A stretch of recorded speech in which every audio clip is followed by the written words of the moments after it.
Opel Vectra C. Заміна задніх стойок стабілізатора. Старі стойки вже з вироботкою були, вони злізли взагалі без проблем. А нові можна поставити з допомогою ключа на 36.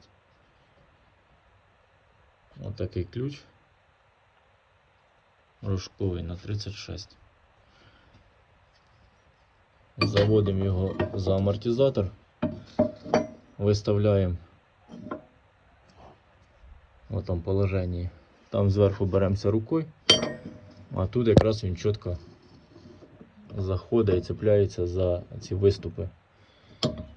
І рычага, вполне рычага хватає. Там допомагаємо рукою, а тут давимо на ключ. Саме головне не забудь помазати.